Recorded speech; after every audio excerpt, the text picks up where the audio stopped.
Hi, and welcome to episode 5 of Becoming Bob. In this episode, I'm trying something a little different. As you can see, I've gotten rid of the regular introduction and just went straight into the painting. As you can see, I'm using a bright green canvas this time in a vertical orientation. What I did was cover the canvas with the sap green layer before getting started. I did mix that sap green with a little bit of linseed oil to kind of make it into a liquid green, if you will. And now I'm just adding some Prussian blue to the bottom to kind of darken it up and add some nice tone change. I, of course, in this episode, I'm following along with episode 5 of The Joy of Painting, which I'll have the link pop up right here for you. Now going in with some cad yellow, creating a light source there in the sky.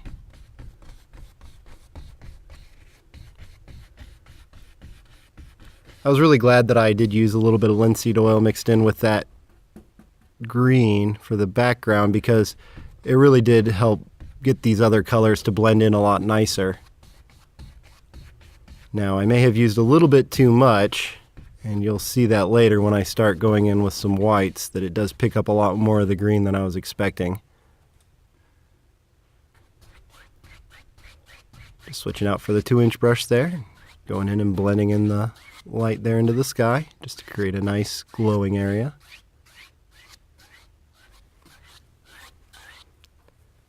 And you can see the glare on the brush strokes there. From this angle it's not as bad, but the lighting was kind of reflecting funny off of that slick wet green there. Now I've got a mixture of sap green with just a little bit of Prussian blue, and I'm putting in the dark spaces and shadows for some trees there. Just kind of forcing them into the canvas as much as possible.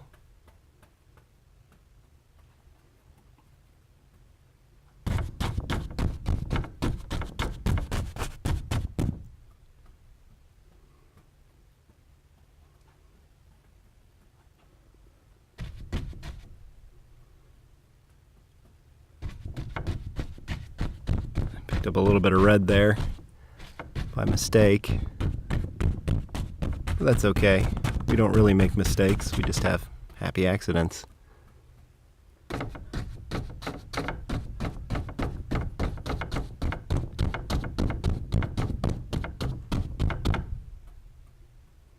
Alright, just filling it in. One more tree there.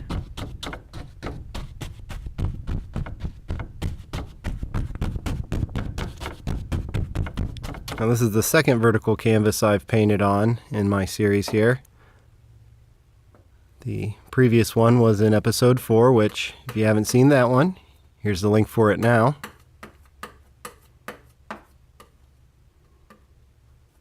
Just going in and mixing up a little bit of the titanium white with some Van Dyke brown. Pulling it out and cutting off a little roll. And I'm now trying to go in and put in some trunks and branches for those trees that I've made.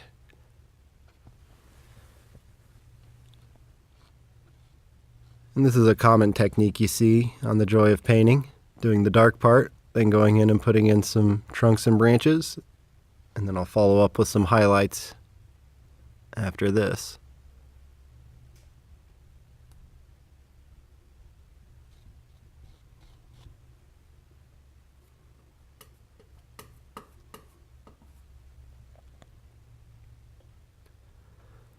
I'm definitely getting a lot more used to using the knife for the painting. It can still be a little bit messy, but I'm having a lot more control over where that paint ends up than I did in the first couple episodes.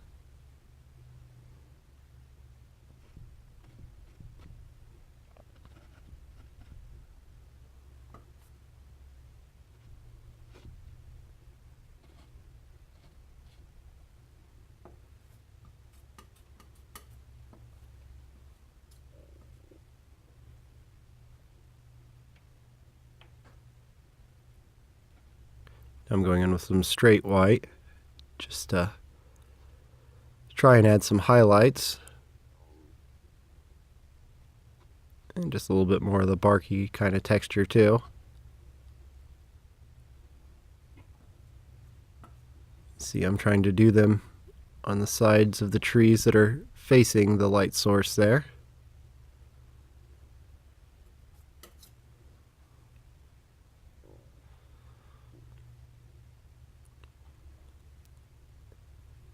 Now switching out for my 1-inch brush, picking up a little bit of the liquid white and some cad yellow, mixing it up really well.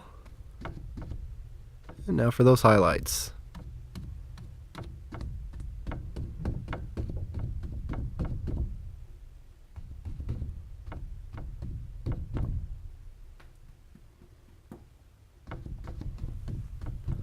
I really tried to focus on this painting at leaving more open spaces between some of the highlighted areas to allow some of that shadow to show through, which gives the trees a lot more of a three-dimensional effect.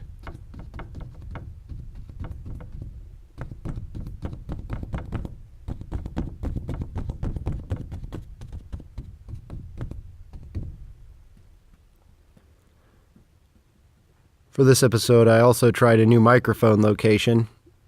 It's hanging right behind the canvas there, pretty much in the center of the canvas. I don't really like the results I got from that. It was a lot of really loud noises during these highlighting type periods, as you can notice.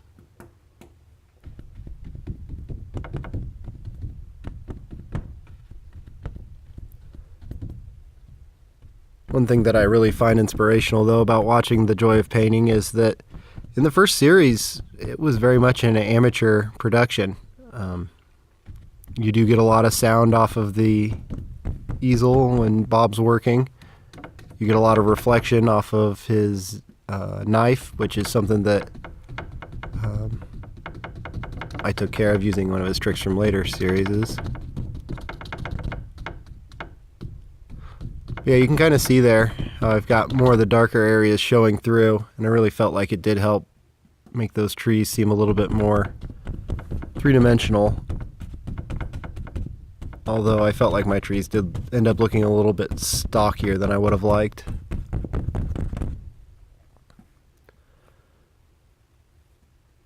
Now just going in and filling in with a little bit of brush.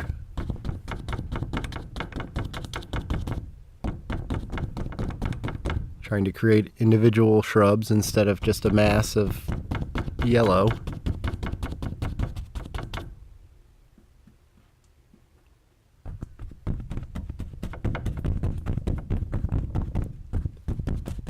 And I did consciously leave that space in the middle there. You'll see in a minute why. But I have made it a policy to go through and pre-watch the episodes. I wasn't planning on doing that when I came up with the idea for how I was going to do my show, but I found that it's pretty much essential, especially because I can't see the screen most of the time when I'm painting, and you do miss some little things here and there if you don't watch it ahead of time.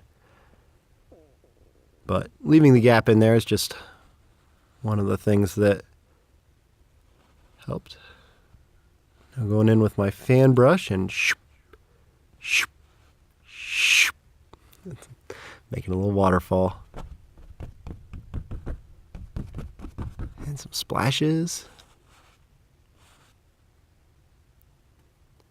You can see it is picking up that green pretty well, or pretty bad, I guess, depending on how you want to look at it.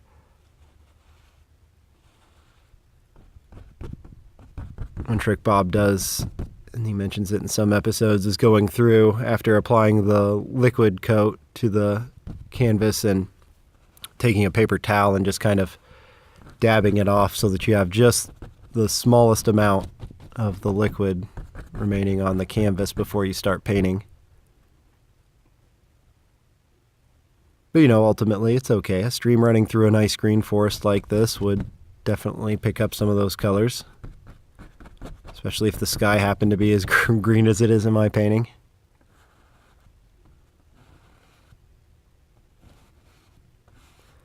It was really fun doing this water, though. Kind of telling the story of where this little stream went, and what kind of rocks and stuff were underneath there, and where the deep parts were and where the shallow parts were. I know it doesn't exactly look like it when you see the final product, but the thought process was there when I was working on it. Now going in with my knife, some Van Dyke brown.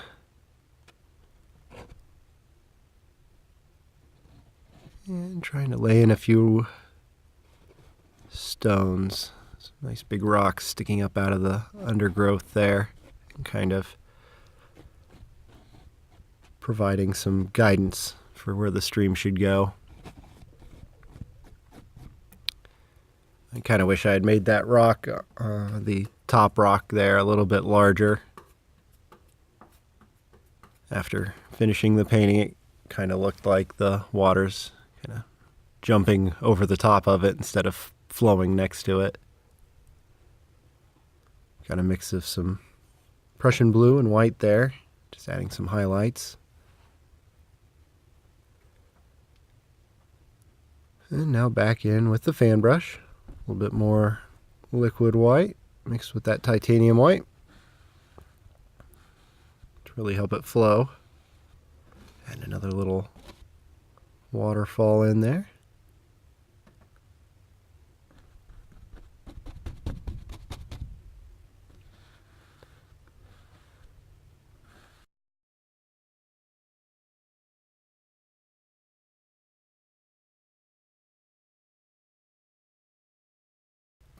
Now, I will say that my stress level since the first episode has gone down a lot. You can see little splatters there on the canvas under where I'm working. These would have freaked me out in the first couple of episodes, but I've gotten used to just going with it and following along and not worrying about it, and the end product usually works out just fine. It doesn't hurt anything that the top-down painting style that I've been using in these episodes, kind of takes care of anything that might drip down. Just kind of laying those stones back into the painting some.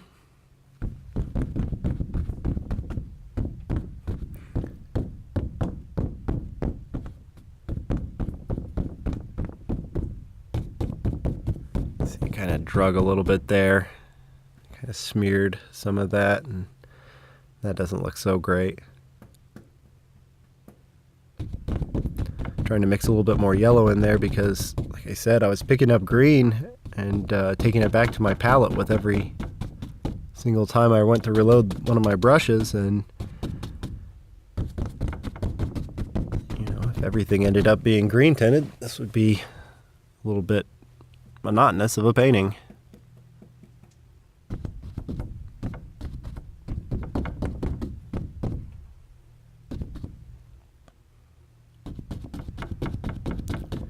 I'm trying to vary up my tones a little bit there. Make them a little bit darker as I come forward. And as I work forward, aka down the canvas, I am trying to do it in layers. You can see I started with the sky, then the upper trees, then the stream, and now some of the lower foliage there. Some more stones. And with each layer, you try and get a little bit darker and get a little bit more detailed, which really makes things seem closer to you.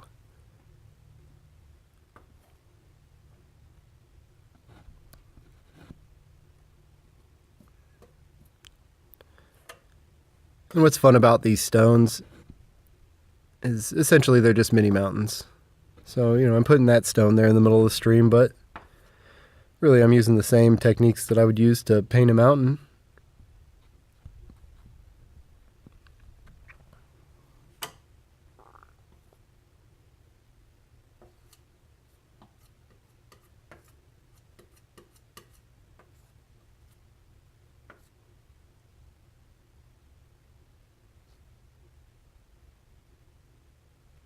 Going back in with my highlights. And just like a mountain, just kind of highlighting one side and trying to leave the other in shadow.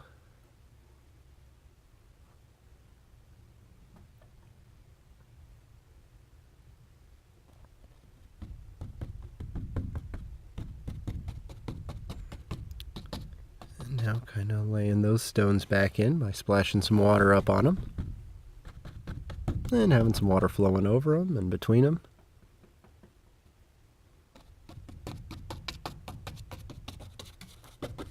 Yeah, like I said, I really did have some fun with this water. I know it kind of looks messy, but it was almost relaxing kind of painting it and thinking about the water flowing along. Looking forward to doing another one of these with the flowing water. I just feel like it adds so much more life to the paintings.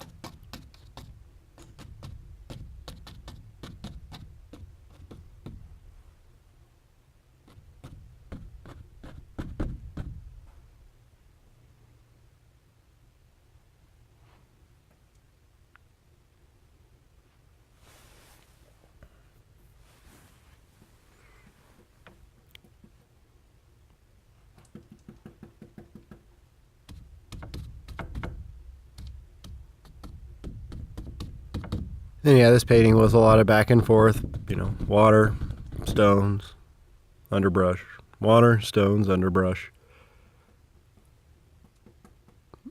But that's how nature works sometimes. There's a lot of repetition. Sometimes that repetition can really make for a good composition.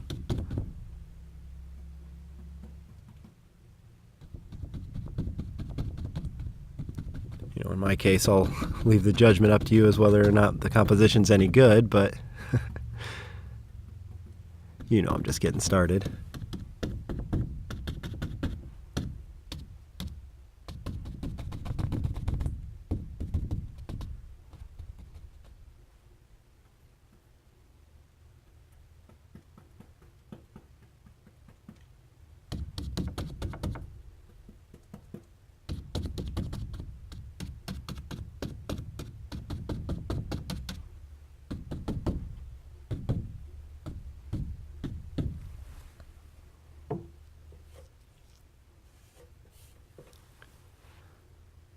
I still have a long way to go, but I feel like compared to some of my previous paintings, especially the one on the black canvas, my undergrowth does have a lot more defined shapes to it.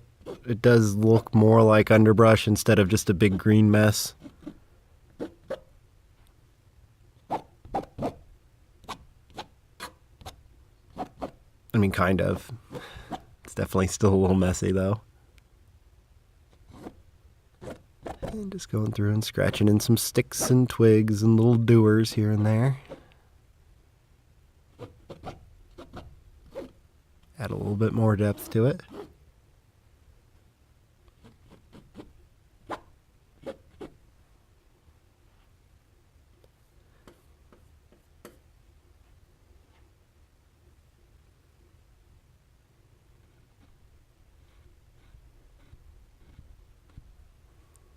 Going in with the knife, some Van Dyke brown, and we're putting a dead tree right in the middle, which since I'd already put on all that undergrowth and all that water with the, laid it on thick with the liquid white and titanium white, it was kind of rough putting a tree up through the middle of it.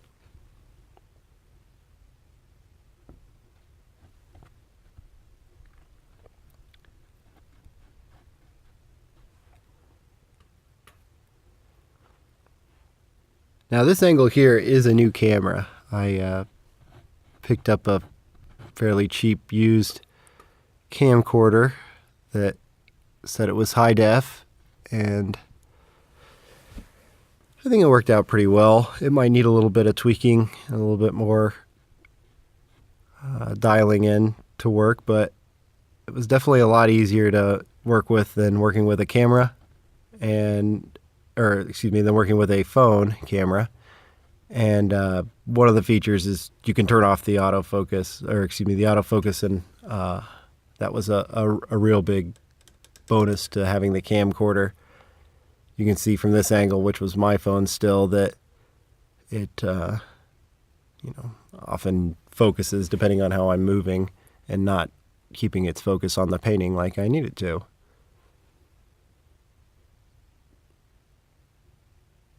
But this did free up my wife's phone, and she was not sad about that at all.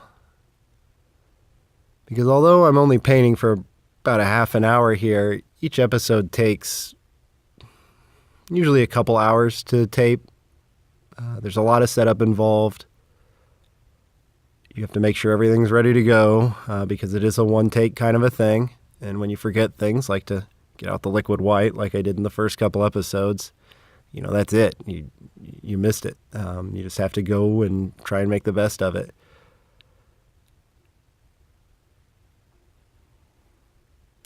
And it always takes longer than I think it's going to. I could have everything, quote unquote, completely set up and ready to go, but once I actually get down to trying to start taping, there's always something else I seem to have forgotten, whether it's getting the lights right or making sure that all my paints are ready, or making sure all my brushes are ready, or making sure that the freezer out here in my workshop is unplugged so that you don't hear that clicking on and off as I paint. Got my script liner brush there, and got some linseed oil, and kind of pulling some red and brown, and going through and adding some dead limbs to my dead trees there.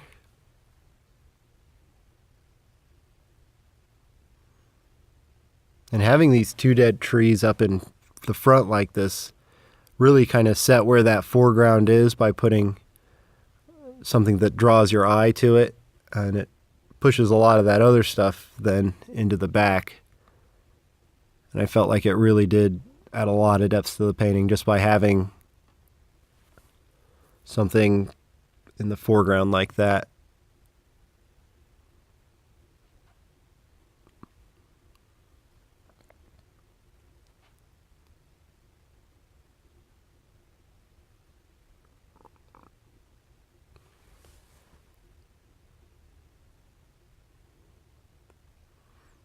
Paint I was working with here was very liquidy. It wasn't drippy. I wasn't worried about it dripping, but it just wasn't transferring well onto the painting, and it almost went on too smooth in places, I felt.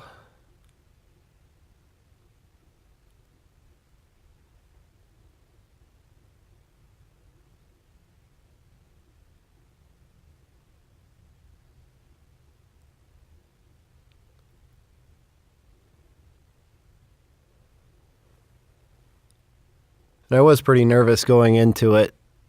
Painting natural trees is kind of hard, but I felt like I did a pretty good job with these dead limbs here of not making them too unnatural looking, not making them look too much like what a tree looks like in our head, and not what a tree actually looks like, because the two things are very different. And that's something that I've really noticed since I've been painting with Bob, is started noticing the shape of trees and shrubs and water and clouds and, pretty much anything out in nature. I've been noticing the shapes a lot more. And it's interesting just how we perceive things and how we think things look. And then when you really take some time to look at them, it's not the same at all. There's a lot more going on with a tree than, just a trunk going up to a big green puff on top. All right, laying in another little mountain stone there.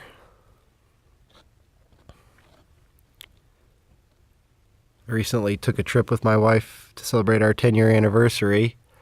We went to Gatlinburg in Tennessee and made sure to spend some time in Great Smoky Mountain National Park. If you're ever anywhere near there, you absolutely must check it out. It's absolutely gorgeous. And this painting reminded me a lot of the streams there that tumble down through the boulders and rocks. You don't get that up here in central Indiana, where I live. Very flat. Most of our waterways are just mud at the bottom.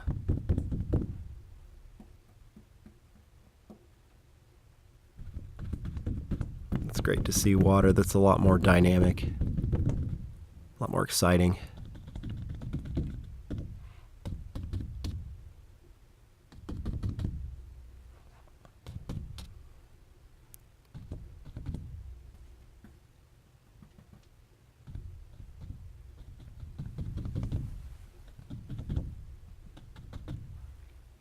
Kind of putting in some finishing shrubs there. Pretty happy with how it's looking.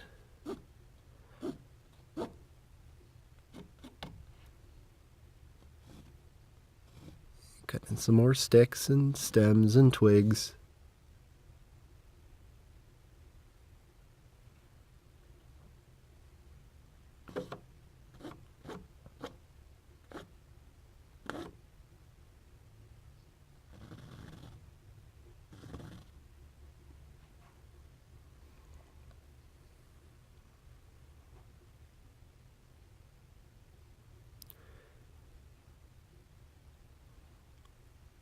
Just checking out what Bob's doing there. And I think it's about that time. So let me get that script liner brush back out. Clean it off a little bit. Put some more linseed oil on it. And get some of my permanent red and sign this thing. Thanks for watching episode 5 of Becoming Bob. Thanks again to all those who supported me on Indiegogo. Once again, I never would have made it this far without you. I realized afterwards that I didn't say anything on the episode 4 about it, and that was a mistake, because this is all thanks to you guys.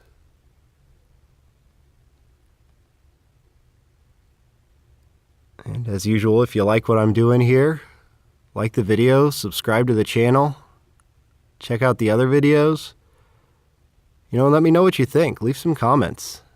I'm interested to hear what people have to say. And there you go. Thanks for watching, and have a great day.